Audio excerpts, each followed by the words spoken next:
Assalamualaikum teman-teman, selamat berjumpa lagi dengan saya Abdurrahman dan masih tetap di channel Abdurrahman ya. Dan masih tetap juga mengupas tentang seputaran gangguan asam lambung GERD anestesi psikosomatis. Nah, di sesi kali ini saya akan mencoba menjawab beberapa pertanyaan yang pada dasarnya pertanyaannya itu apa yang harus dilakukan ketika bla bla bla bla, apa yang harus dilakukan ketika ini. Nah itu teman-teman ya. Nah makanya bagi teman-teman yang sekarang sedang terkena gangguan asam lambung GERD anestesi psikosomatis, kemudian sedang merasakan berbagai macam sensasi yang sangat tidak nyaman, tolong tonton videonya sampai habis, jangan di skip biar kalian nanti mengerti, biar kalian nanti paham, dan ketika mengerti dan paham kalian bisa menanganinya dengan mudah. Nah itu teman-teman, makanya tolong tonton videonya sampai habis, jangan di skip. Dan kemudian seperti biasa ya, bagi teman-teman yang baru bergabung, kalau seandainya kalian mau bertanya tentang seputaran gangguan asam lambung GERD anestesi psikosomatis, alangkah baiknya kalian tonton dulu video-video saya sebelumnya, karena untuk seputaran gangguan asam lambung GERD anestesi psikosomatis semuanya sudah saya share ya. Dari mulai cerita saya yang terkena gangguan asam lambung GERD anestesi psikosomatis, kemudian merasakan 1001 macam sensasi yang sangat tidak nyaman, itu sudah di-share teman-teman ya. Dan kemudian bagaimana cara menangani setiap sensasi yang hadir, itu juga sudah di-share. Nah makanya biar lebih jelas, biar lebih detail, alangkah baiknya kalian tonton dulu video-video saya sebelumnya. Nah itu teman-teman ya. Dan kemudian bagi teman-teman yang baru bergabung juga, seperti biasa juga ya, kalau seandainya kalian belum subscribe channel, mohon videonya itu di subscribe dulu, karena untuk subscribe itu tidak memerlukan biaya, tidak memerlukan pendaftaran. Jadi subscribe itu adalah hal yang sangat mudah sekali bagi teman-teman lakukan ya. Jadi teman-teman itu cukup memijit saja tulisan subscribe, biar kenapa? Jujur ya, biar videonya itu cepat berkembang dengan baik. Dan kalau seandainya videonya itu berkembang dengan baik, sudah barang tentu itu akan menambah semangat tersendiri buat saya untuk terus nge-share tentang seputaran gangguan asam lambung GERD anestesi psikosomatis ini terhadap kalian. Kemudian yang lebih penting dan yang lebih utamanya, tekan juga tombol lonceng sama tombol like-nya ya, biar kalian itu dapat notifikasi atau pemberitahuan video saya yang terbaru. Karena saya itu akan terus nge-share tentang seputaran gangguan asam lambung GERD anestesi psikosomatis ini terhadap kalian, dengan tujuan semoga saja videonya itu menjadi wasilah atau jalan keluar bagi kalian yang sedang mengalami gangguan asam lambung GERD anestesi psikosomatis hingga membaik ya, apalagi sampai sembuh total. Amin ya robbal alamin. Ya minimal hanya memberikan motivasi saja, atau lebih minimalnya lagi hanya sekedar menemani kalian yang sekarang sedang merasakan tidak nyamannya dari gangguan asam lambung GERD anestesi psikosomatis. Nah itu teman-teman ya. Nah ini teman-teman ya, pertanyaan banyak sekali, tetapi semuanya tentang seputaran gangguan asam lambung GERD anestesi psikosomatis teman-teman ya. Sensasinya banyak sekali, tetapi kalau misalnya teman-teman itu nonton video saya yang dulu-dulu gitu teman-teman ya, kalian pasti akan memahaminya teman-teman, sehingga ya pasti sekarang itu karena banyak sekali pertanyaannya itu diulang-ulang, akhirnya videonya juga diulang-ulang kembali. Nah itu teman-teman ya. Nah ini pertanyaan yang sering dilontarkan sama kalian yang belum membaik dari gangguan asam lambung GERD anestesi psikosomatis itu tentang seputaran pusing ya. Apa yang harus dilakukan saat pusing gitu teman-teman ya. Untuk orang-orang yang terkena gangguan asam lambung GERD anestesi psikosomatis pasti mengalami sering pusing di bagian kepala gitu teman-teman ya. Kayak macam migrain, kemudian kayak macam oleng gitu teman-teman. Pokoknya untuk kepala itu pusing gitu teman-teman ya. Dan ketika pusing itu terus berlanjut teman-teman ya, ujung-ujungnya kita itu mengalami sakit di bagian kepala. Dan biasanya sakit di bagian kepala itu yang lebih dominan itu di bagian atas teman-teman, di bagian sini ya, di bagian ubun-ubun teman-teman ya. Nah tetapi kalau misalkan sakit kepalanya itu terus berkelanjutan teman-teman ya, semuanya di seputaran kepala kita itu sakitnya minta ampun teman-teman ya. Di pinggirnya ada pinggir kiri ada, pinggir kanan ada, bagian atas juga ada, bagian kepala juga, bagian belakang gitu teman-teman ada gitu teman-teman ya. Dan sudah pasti rasanya itu sungguh dahsyat sekali teman-teman ya. Itu yang saya alami dulu saat terkena gangguan asam lambung GERD anestesi psikosomatis teman-teman ya. Nah bagaimana solusinya gitu kan teman-teman ya, saat terkena gangguan asam lambung GERD anestesi psikosomatis, ketika kalian mengalami pusing teman-teman, kalau seandainya di awal-awal kalian mengalami pusing gitu teman-teman ya, yang harus kalian lakukan itu adalah istirahat yang cukup gitu teman-teman. Itu yang pertama gitu teman-teman ya, istirahat saja dulu gitu teman-teman. Mari kita berpikir logika saja gitu teman-teman ya. Kalau seandainya kalian kalian mengalami pusing, sebaiknya kalian istirahat saja dulu. Kemudian minum minimal 8 gelas dalam sehari. Kemudian yang namanya makan itu jangan ditinggalkan teman-teman ya. Untuk orang-orang yang terkena gangguan asam lambung dan status psikosomatis itu harus sering makan, sering ngemil gitu teman-teman, biar energi kita itu terpenuhi setiap harinya. Nah itu teman-teman ya. Nah tetapi ada kalanya untuk saya pribadi juga gitu teman-teman, saat mengalami pusing itu teman-teman ya, sudah 1 hari, 2 hari, 3 hari tidak ada perbaikan juga gitu teman-teman ya.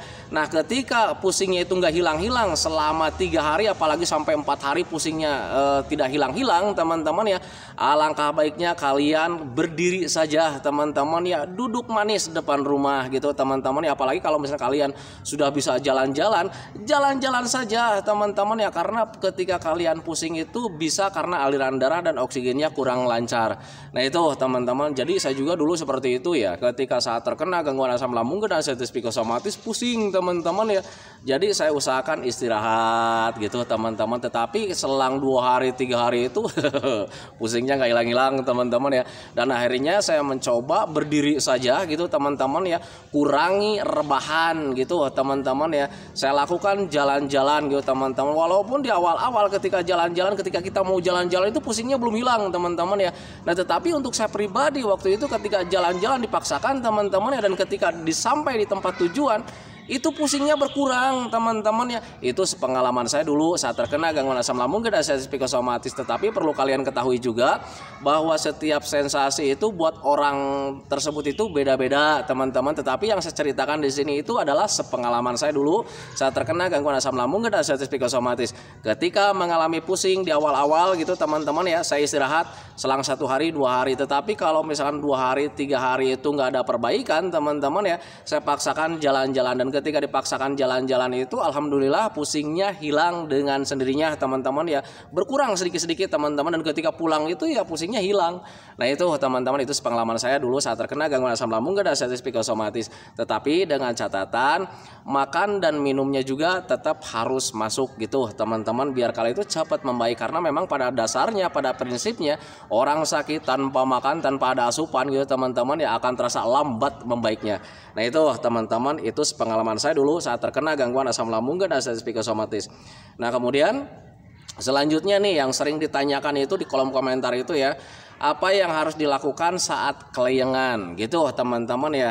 Saat kalian kelayangan, mari berpikir logika saja gitu teman-teman. Ketika kalian nih sedang jalan-jalan nih ya, sedang olahraga gitu teman-teman, ada kelayangan apakah dilanjutkan? Tidak teman-teman ya. Ketika kelayangan hadir, usahakan kalian berhenti dulu, duduk manis dulu gitu teman-teman ya. Kemudian minum air hangat pelan-pelan, minimal 8 gelas dalam sehari gitu teman-teman. Tetapi kalau misalkan hari itu kelayangannya gitu teman-teman, ketika jalan-jalan nggak mungkin kan minum 8 gelas pada waktu itu gitu teman-teman.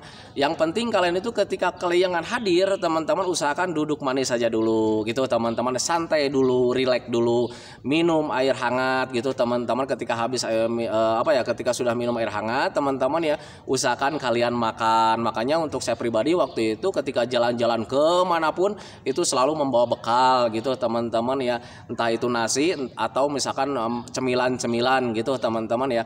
Nah ketika duduk manis, ketika minum gitu teman-teman ya, usahakan makan atau misalkan ngemil. Tunggu dulu selang beberapa menit gitu teman-teman. Kalau seandainya nanti kelayangannya sudah hilang, kita lanjut lagi gitu teman-teman ya. Nah tetapi untuk kelayangan itu akan sering hadir gitu teman-teman ya, kalau seandainya gangguan asam lambung dan status psikosomatis itu belum membaik sempurna. Makanya untuk orang-orang yang terkena gangguan asam lambung dan status psikosomatis, yang harus dilakukan itu setiap harinya gitu teman-teman. Yang pertama, sering makan, karena kelayangan itu bisa karena kebutuhan untuk tubuh kita itu tidak terpenuhi setiap harinya. Nah makanya untuk orang-orang yang terkena asam itu selalu dianjurkan sering makan, sering minum, sering ngemil. Nah itu teman-teman. Kemudian tidurnya di malam hari itu minimal 8 jam dalam satu malam, jangan sampai kurang. Kemudian hindari juga stres, karena stres itu bisa menguras energi kita dengan cepat. Dan kalau seandainya energi kita itu terkuras dengan cepat, sudah pasti keseimbangan tubuh itu terganggu. Kenapa bisa terganggu? Ya karena kebutuhan untuk tubuh kita itu tidak terpenuhi. Nah itu teman-teman, makanya untuk orang-orang yang terkena gangguan asam lambung dan artritis psikosomatis ketika ingin menangani kelayangan gitu teman-teman ya, usahakan sering makan, sering minum, sering ngemil, sering tidur di malam harinya itu harus cukup gitu teman-teman, setiap malamnya gitu teman-teman ya. Kemudian hindari stresnya juga gitu teman-teman ya. Nah tetapi ketika kelayangan hadir, ketika kalian beraktivitas, alangkah baiknya kalian stop aktivitasnya, duduk manis dulu gitu teman-teman ya, usahakan minum air hangat pelan-pelan, kemudian lanjut makan atau ngemil gitu teman-teman, tunggu selang beberapa menit, kalau seandainya kelayangannya hilang kalian lanjut lagi aktivitasnya, selalu saja seperti itu. Nah itu teman-teman ya, itu untuk pengalaman saya juga dulu gitu teman-teman ya, saat terkena gangguan asam lambung dan artritis psikosomatis. Nah kemudian selanjutnya ya, pertanyaan yang sering dilontarkan di kolom komentar itu ya, apa yang harus dilakukan saat napas terasa berat gitu teman-teman ya. Kalau seandainya kalian napas terasa berat gitu teman-teman, dan untuk napas itu biasanya itu setiap hari ya. Sepengalaman saya juga dulu seperti itu, setiap hari gitu teman-teman napasnya itu terasa berat. Nah untuk napas itu sebaiknya kalian cukup sering minum air hangat aja gitu teman-teman ya, pelan-pelan minumnya. Pokoknya yang penting gimana caranya supaya dalam sehari itu kalian bisa minum 8 gelas dalam sehari, jangan sampai kurang. Nah itu gitu teman-teman ya. Kemudian yang harus kalian lakukan juga adalah hindari stres terhadap hal-hal yang tidak diinginkan, karena napas itu bisa bentuk respon tubuh kita saat kitanya menegang. Nah itu teman-teman ya, karena orang-orang yang terkena gangguan asam itu setiap harinya itu berpikirnya itu yang menegangkan teman-teman, dan ketika kita menegangkan setiap harinya tubuh kita itu waspada, dan napas itu sebetulnya bentuk respon tubuh saja gitu teman-teman ya. Nah tetapi ada kalanya napas itu terasa berat itu bentuk respon karena kita ada gangguan yang lainnya, kayak macam gimana teman-teman ya,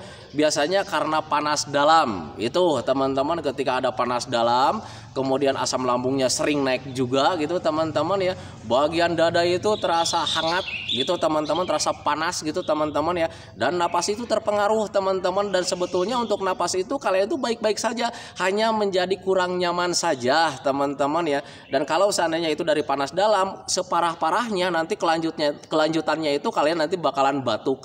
Nah itu teman-teman, itu pengalaman saya dulu saat terkena gangguan asam lambung dan artritis psikosomatis. Nah makanya untuk orang-orang yang terkena gangguan asam lambung dan artritis psikosomatis, kemudian ketika kalian mengalami napas terasa berat teman-teman ya, hal yang harus kalian lakukan itu yang pertama, sering minum minimal 8 gelas dalam sehari, jangan sampai kurang. Kemudian hindari stresnya juga gitu teman-teman ya.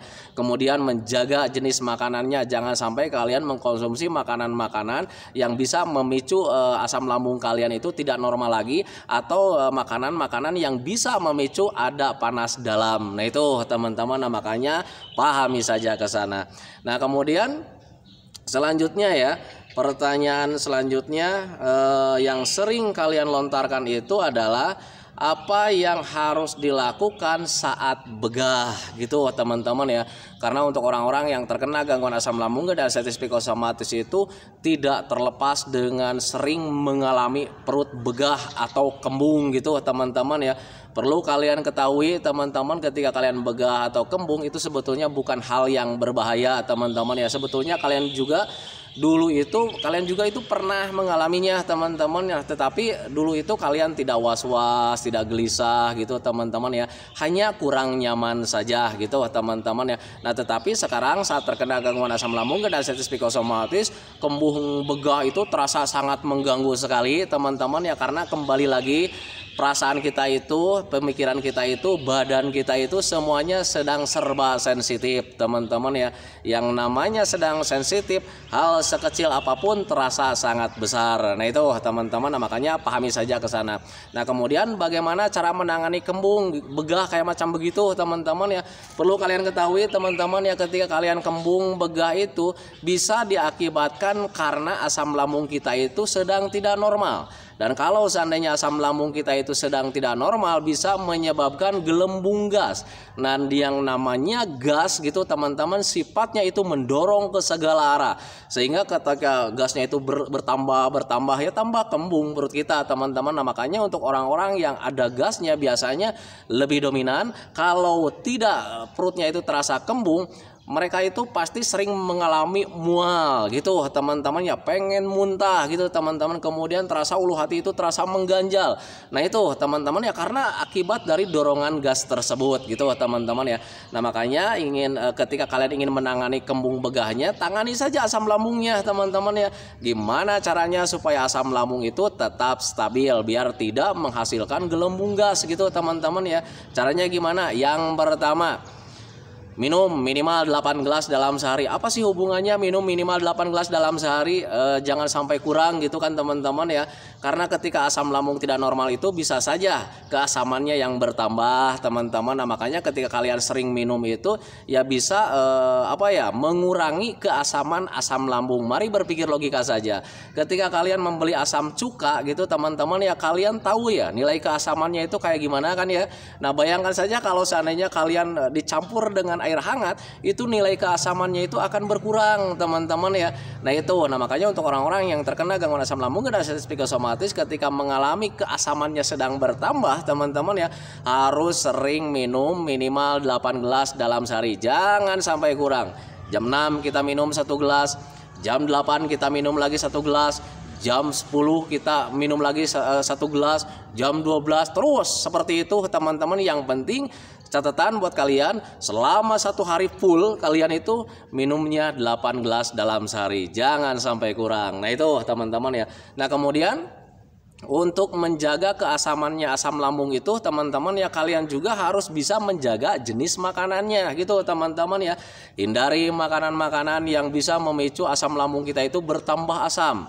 Kayak macam gimana teman-teman ya, yang membuat asam lambung tidak normal itu biasanya pedas berlebih teman-teman ya, kemudian minyak berlebih, lemak berlebih, santan berlebih teman-teman ya. Nah itu, makanya hindari makanan-makanan yang seperti itu teman-teman ya. Kemudian banyak juga sih sebetulnya jenisnya, kayak macam makanan alot gitu teman-teman. Makanan alot juga bisa menambah keasaman asam lambung kita itu bertambah asam. Hubungannya seperti apa? Yang namanya asam lambung teman-teman ya, sifatnya itu tajam ya, menguraikan makanan yang telah kita cerna. Dan kalau seandainya ada suatu makanan yang alot itu sulit dicerna, dan itu sudah pasti otomatis asam lambungnya itu nanti akan ada peningkatan, entah itu kapasitasnya, entah itu nilai keasamannya gitu teman-teman. Tujuannya biar bisa menguraikan makanan tersebut teman-teman ya. Nah makanya saya selalu menganjurkan sama teman-teman itu hindari makanan-makanan yang alot. Jadi makanannya itu ya alangkah baiknya yang mudah dicerna teman-teman ya. Nah tetapi kalau misalnya kalian mengelak juga gitu teman-teman ya, Pak ini makanan alot itu kesenangan saya nih, gimana caranya supaya makanan alot ini tetap masuk, kemudian asam lambung kita itu tidak bisa tidak bekerja dengan terlalu keras, kan kayak gitu teman-teman ya. Akalin saja teman-teman ya, kita itu manusia makhluk paling pintar. Nah itu teman-teman, caranya gimana?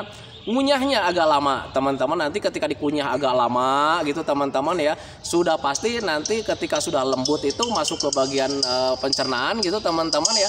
Nanti juga itu pencernaan kalian itu bekerjanya itu ya ringan gitu teman-teman ya, jadi tidak bekerja terlalu maksimal. Nah itu teman-teman, makanya pahami saja ke sana. Jadi untuk orang-orang yang terkena gangguan asam lambung dan sensitif psikosomatis, ketika kalian ingin menjaga asam lambungnya tetap stabil teman-teman, yang pertama kalian gimana caranya supaya minumnya itu minimal 8 gelas dalam sehari tetap masuk gitu teman-teman. Kemudian makannya jangan ditinggalkan gitu teman-teman, usahakan kalian harus sering makan gitu teman-teman, tetapi jaga jenis makanannya gitu teman-teman. Hindari makanan-makanan yang bisa memicu asam lambung kita itu tidak normal kembali. Nah itu teman-teman, makanya pahami saja ke sana. Nah itu teman-teman ya, tentang jawaban saya, sepengalaman saya tentang seputaran pertanyaan-pertanyaan yang sering kalian lontarkan gitu teman-teman ya. Semoga saja jawaban saya itu menjadi wasilah buat kalian. Semoga saja jawaban saya itu menjadi pencerahan buat kalian ya, minimal hanya sekedar menemani kalian lah yang sekarang sedang merasakan tidak nyamannya dari gangguan asam lambung dan sensitif psikosomatis. Karena saya yakin 100% bahwa asam lambung itu sangat tidak nyaman teman-teman ya, tetapi nanti juga kalian bakalan sembuh total gitu teman-teman. Kalian untuk saat ini gak usah khawatir, yang penting kalian konsisten saja sama metodenya, karena kalian itu nanti juga bakalan membaik dari gangguan asam lambung dan sensitif psikosomatis. Dan saya yakin 100% Ketika kalian sudah sembuh total, kalian akan lupa dengan yang namanya channel Abdurrahman seputaran gangguan asam lambung. Nah itu teman-teman ya, karena ketika sudah sembuh total itu paling males sekali ya nonton-nonton video kayak macam begini teman-teman ya. Jadi lebih asiknya itu nonton-nonton hiburan gitu teman-teman ya, nonton-nonton sinetron. Nah itu teman-teman ya, itu pengalaman saya juga dulu gitu teman-teman saat terkena gangguan asam lambung dan anestesi psikosomatis. Nah itu teman-teman ya. Nah itu teman-teman ya videonya, semoga saja videonya itu menjadi pencerahan buat kalian, semoga saja videonya itu menjadi wawasan buat kalian yang minimal hanya sekedar menemani kalian lah yang sekarang sedang merasakan tidak nyamannya dari gangguan asam lambung dan anestesi psikosomatis. Kemudian seperti biasa sebelum saya akhiri videonya, saya selalu mendoakan sama teman-teman itu, semoga saja teman-teman itu cepat sehat lagi, cepat sembuh lagi, cepat kembali lagi keadaan kalian yang dulu, baik semangatnya, moodnya, tertawanya, pokoknya kehidupan kalian yang berwarna itu semoga saja cepat kembali lagi, karena memang saya yakin 100% bahwa keadaan kalian yang dulu itu sangat dirindukan sekali. Nah itu teman-teman ya. Kemudian doakan saya juga teman-teman ya, agar saya itu tetap sehat, tetap kuat, tetap ceria, agar masih bisa tetap menemani kalian. Nah itu teman-teman ya. Saya hentikan videonya teman-teman ya. Assalamualaikum warahmatullahi wabarakatuh.